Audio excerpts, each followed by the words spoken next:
এখনো কিন্তু তিনটা বড় বড় ভূমিকম্প আসা বাকি আছে। নবী করিম সাল্লাল্লাহু আলাইহি ওয়াসাল্লাম একদিন মসজিদের সামনে দিয়ে যাচ্ছেন, সাহাবীরা ভিতরে বসে আছে।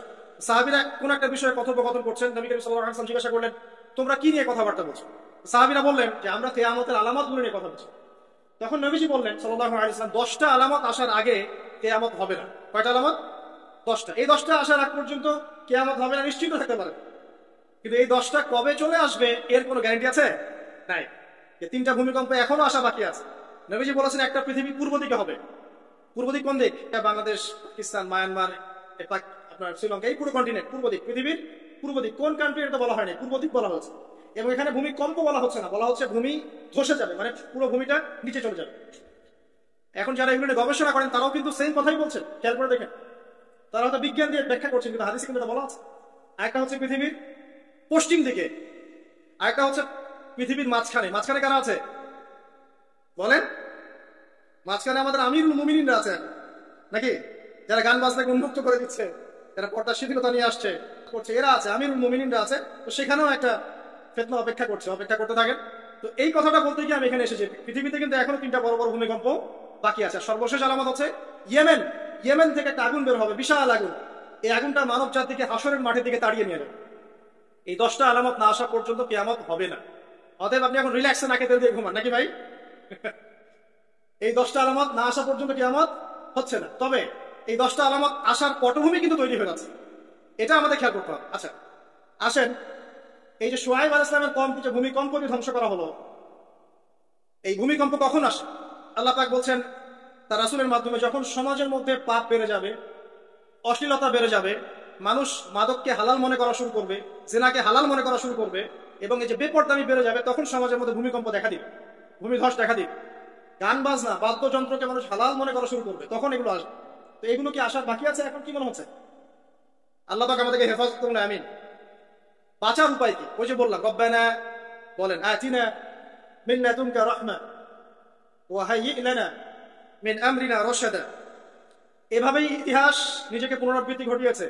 এখন আপনার জন্য আমার নসিহত হচ্ছে, নবী সাল্লাল্লাহু আলাইহি ওয়াসাল্লাম বলেছেন, আমি শেষ জামানায় আমার উম্মতের উপর কিছু বিষয় ভয় করি, যে এগুলো আমার উম্মতের মধ্যে ঢুকে যাবে, আমি আশঙ্কা করে ঢুকে যাবে। কি কি বিষয়? 1 নাম্বার, যে আমি আশঙ্কা করি যে আমার উম্মতের মধ্যে মূর্তি পূজা ঢুকে যাবে, মুসলিম কিন্তু স্ট্যাচু ওয়ার্শিপ করবে। 2, আমি আশঙ্কা করি আমার উম্মতের মধ্যে রিয়া ঢুকে যাবে। রিয়াটা কি? লোক দেখানো আমল। রিয়া কি? লোক দেখানো আমল। ছড়িয়ে পড়ে নাই? এগুলো নবী সাল্লাল্লাহু আলাইহি ওয়াসাল্লামের আশঙ্কা ছিল, দেখেন সবগুলো এখন বাস্তব হয়ে গেছে। এভাবেই ইতিহাস রিপিট হয়েছে। আল্লাহ পাক এদেরকেও ধ্বংস করেছেন। এর আগে আল্লাহ পাক নূহ আলাইহিস সালামের কওমকেও ধ্বংস করেছেন। কি কারণে? তারা লাত, এই যে ইয়াগুস, ইয়াউক, নাসর, এরকম কিছু স্ট্যাচু ওয়ার্শিপ করত। এক পর্যায়ে আল্লাহ রাব্বুল আলামিন 950 বছর দাওয়াত দিয়েছেন নূহ আলাইহিস সালাম তার কওমকে। 950 বছর দাওয়াত দেওয়ার পরেও তার কওম যখন আল্লাহর আনুগত্য করলো না, আল্লাহ রাব্বুল আলামিন মহাপ্লাবন দিয়ে তাদেরকে ধ্বংস করে দিয়েছে। এভাবেই যুগে যুগে ইতিহাস রিপিট করেছে।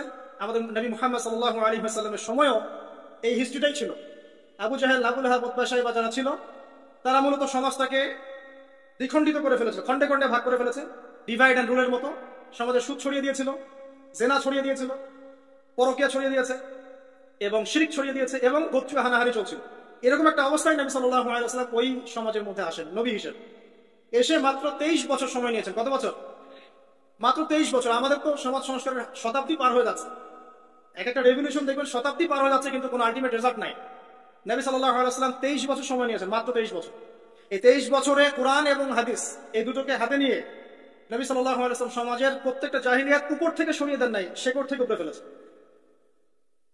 তবে তিনি যখন ইসলাম প্রতিষ্ঠা করে দিয়ে চলে গেছেন, খোলাফায়ে রাশেদার যুগ চলে গেছে, তারপর উমাইয়া খেলাফত এসেছে প্রায় 100 বছরের মতো, পরে আব্বাসীয় এসেছে প্রায় 550 বছরের মতো, আস্তে আস্তে ফাতেমিরা এসেছে, ওদিকে কর্ডোবার, স্পেন, আন্দালুসে উমাইয়া শাসন ছিল, ওসমানীয়রা এসেছে। এভাবে ইতিহাস চলেছে দীর্ঘদিন, প্রায় 1400 বছর। শেষ পর্যায়ে গিয়ে নবী সাল্লাল্লাহু আলাইহি ওয়াসাল্লাম কিছু ভবিষ্যৎবাণী করে গেছে, যখন শেষ জামানাগুলো আসবে তখন দেখবে তোমরা সমাজে সুদটা ছড়িয়ে পড়বে বেশি, জেনা ছড়িয়ে পড়বে, অশ্লীলতা ছড়িয়ে পড়বে। তিনি আরো বলেছেন সময়গুলো সংক্ষিপ্ত হয়ে আসবে, মানুষের হঠাৎ মৃত্যুর পরিমাণ বেড়ে যাবে, অনেক কিছু বলে গেছে। দিন চলে যাবে মনে হবে একটা ঘন্টার মতো চলে যাবে, বছর চলে যাবে একটা মাসের মতো, মাস যাবে একটা সপ্তাহের মতো। অনেকগুলো সাইন তিনি বলে গেছে। মুসলিমদের মধ্যে বিভক্তি বাড়তে থাকবে, হত্যা, হারাজ বাড়বে। হারাজ, হত্যা মানে হারাজ, মানে একজন ব্যক্তিকে হত্যা করা হবে, সে জানবে না আমাকে কেন হত্যা করা হবে, আর একজন ব্যক্তি হত্যা করবে, সেও বুঝবে না কেন তাকে মারলাম। ফাসাদ বাড়তে থাকবে, উঁচু উঁচু অট্টালিকা নির্মাণের প্রতিযোগিতা বাড়তে থাকবে। হচ্ছে না এগুলো? সমাজে ভালো মন্দের মানদণ্ড উল্টে যাবে, মানুষ সত্যকে মিথ্যা বলবে, মিথ্যাকে সত্য বলবে, মিথ্যাবাদীকে সত্যবাদী বলবে, সত্যবাদীকে মিথ্যাবাদী বলবে, আমানতদারকে খেয়ানতকারী বলবে, খেয়ানতকে আমানতদার বলবে। টোটালি মানদণ্ড উল্টে যাবে। আস্তে আস্তে সিচুয়েশন এমন হতে থাকবে, খারাপ থেকে খারাপ। তবে সোনালী সময় কি আর ফিরবে না? তাহলে সময় কি তাহলে আর ফিরবে না? এভাবেই চলবে সবকিছু? না, এভাবে চলবে না ইনশাআল্লাহ। আল্লাহ রাব্বুল আলামিন তার রাসূলের মাধ্যমে জানিয়েছেন এই সবকিছুই সাময়িক, সবকিছু সাময়িক। ইতিহাস আবার পুনরাবৃত্তি ঘটাবে। ইতিহাস সভ্যতা শুরু হয়েছিল একজন নবী দ্বারা, শেষও হবে আরেকজন নবী দ্বারা ইনশাআল্লাহ। আগেকার পোশাক, 1000 বছর আগের পোশাক, শালীন পোশাক, তারা কিন্তু মুসলিম ছিল না। আপনি এই ব্যাবিলনের সভ্যতা দেখেন, ব্যাবিলনের সভ্যতা অনেক প্রাচীন, প্রাচীন না? এই সভ্যতার পোশাক দেখবেন, দেখবেন এটা অশালীন পোশাক ছিল না। এমনকি আইয়ামে জাহিলিয়াত যেটা আমরা বলি, নবী সাল্লাল্লাহু আলাইহি ওয়াসাল্লাম যখন জন্ম নেননি তার আগের সময়, ওই সময়ও যে মানুষ জেনা করতো, মেয়েকে যে কন্যা সন্তানকে জীবিত দাফন করতো, তারপরে ওদের পোশাক শালীন ছিল। হঠাৎ করে বিশ্বে একটা সভ্যতা আসলো, তারা বললো যে পোশাক শর্ট হতে হতে হতে হতে এক পর্যায়ে বিকিনি করে করা শুরু, এবং এখন ওরা সারা বিশ্বটা ছড়িয়ে দিচ্ছে, আর সবাই ওটাকে গ্রহণ করছে। আবার বলছে 1000 বছরের সময়। এখন দেখেন আল্লাহ পাক কি বলছেন, ওয়াইদা ফাআলু ফাহিশাতান, ওই সূরার মধ্যে আছে, যখন তারা কোনো ফাহিশা কাজ করে তারা বলে, তারা বলে ওয়াজাদনা আলাইহা আবানা, ওয়াজাদনা আলাইহা আবানা, আমরা এগুলো আমাদের বাপ দাদাদেরকে দেখেছি করতে। যখন তারা কোনো ফাহিশা কাজ করে তারা বলে, অশ্লীল কাজ করলে বলে আমরা এগুলো দেখেছি বাপ দাদা পিতৃপুরুষ থেকে করে আসছে। আল্লাহু আমারনা বিহা, আল্লাহ আমাদেরকে আদেশ করেছে। আল্লাহ বলেন কুল ইন্নাল্লাহা লা ইয়া'মুরু বিল ফাহশা, আল্লাহ পাক কখনো অশ্লীল কাজের আদেশ করতে পারেন না। আচ্ছা, কুলুনা আল্লাহি মা লা তা'লামুন, তোমরা কি আল্লাহ সম্পর্কে এমন কথা বলছো যে কথা তোমরা জানো না?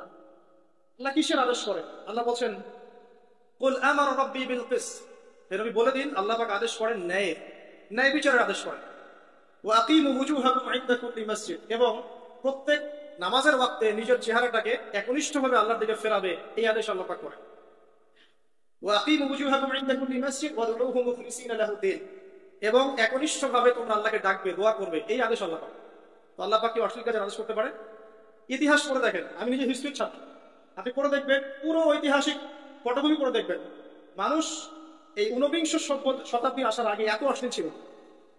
এখনকার বিশ্বে যত সমস্যা চলছে, কয়েকটা বলি, রিবা বা সুদ, জেনা, তারপর বেপরদামি অশ্লীলতা, 4 নাম্বার আপনার মাদক, ঠিক আছে, 5 যে বড় মহামারী পর্নোগ্রাফি, যত বড় বড় মেজর সমস্যাগুলো চলছে যেগুলো ইয়াং জেনারেশনকে ধ্বংস করে দিচ্ছে, এগুলোর ম্যাক্সিমাম এসেছে কি চীন থেকে।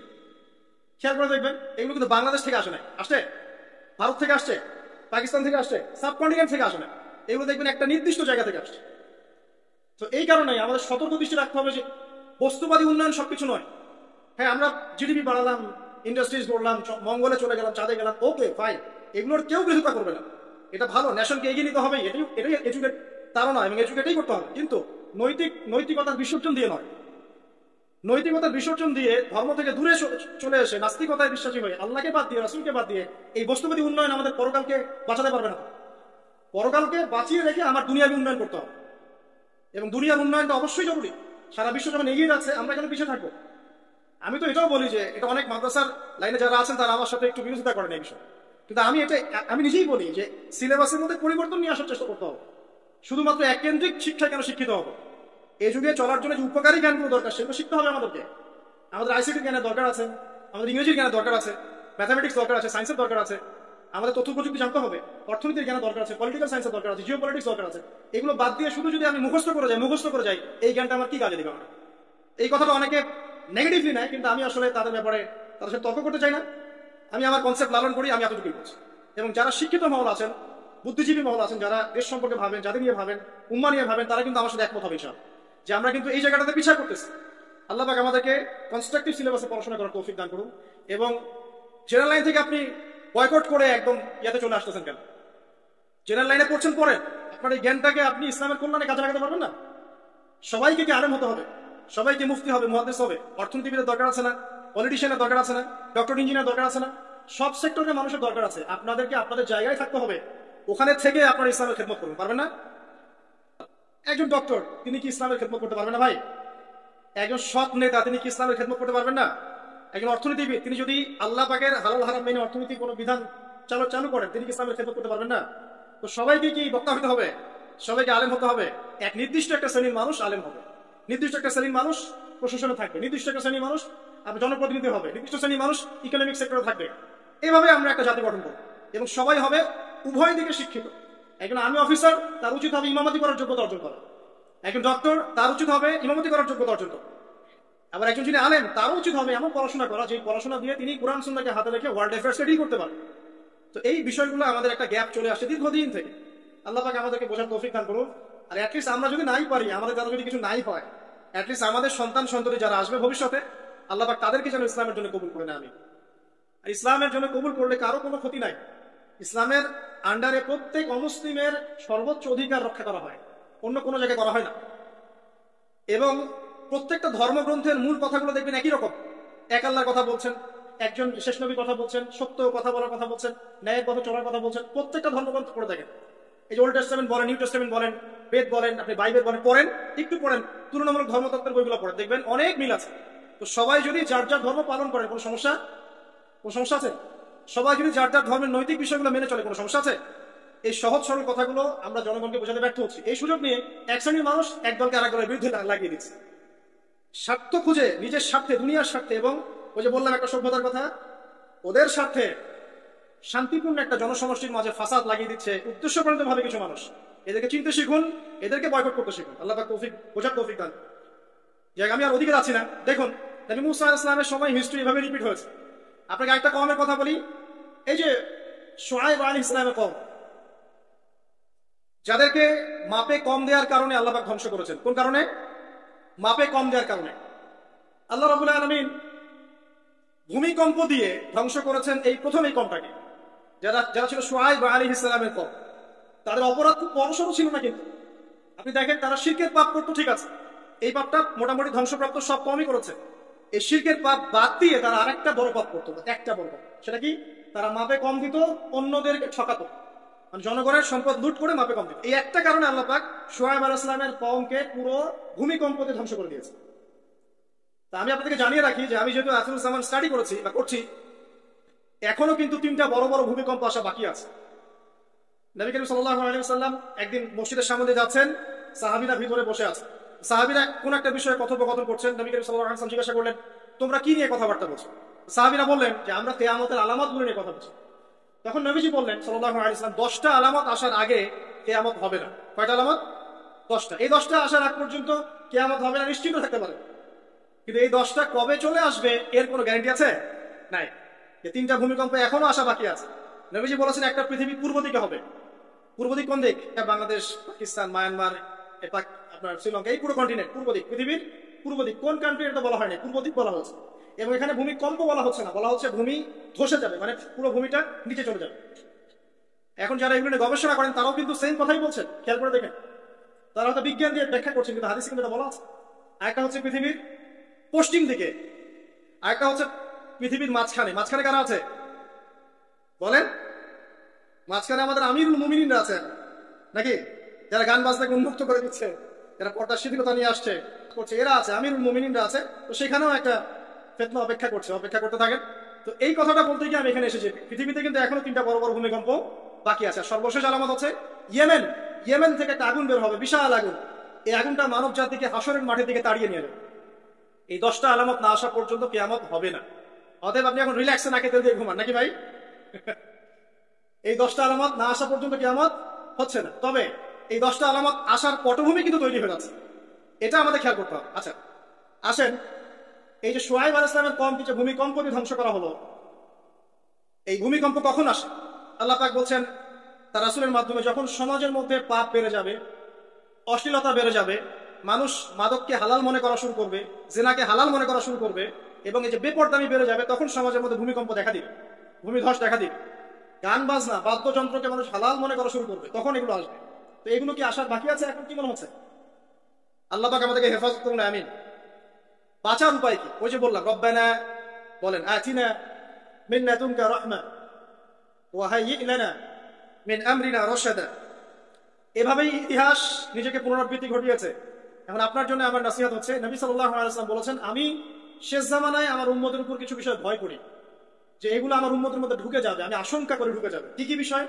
1 নাম্বার, যে আমি আশঙ্কা করি যে আমার উম্মতের মধ্যে মূর্তি পূজা ঢুকে যাবে, মুসলিম কিন্তু স্ট্যাচু ওয়ার্শিপ করবে। 2, আমি আশঙ্কা করি আমার উম্মতের মধ্যে রিয়া ঢুকে যাবে। রিয়াটা কি? লোক দেখানো আমল। রিয়া কি? লোক দেখানো আমার ছড়িয়ে পড়ে নাই। এগুলো নবী সাল্লাল্লাহু আলাইহি ওয়াসাল্লামের আশঙ্কা ছিল, দেখেন সবগুলো এখন বাস্তব হয়ে গেছে।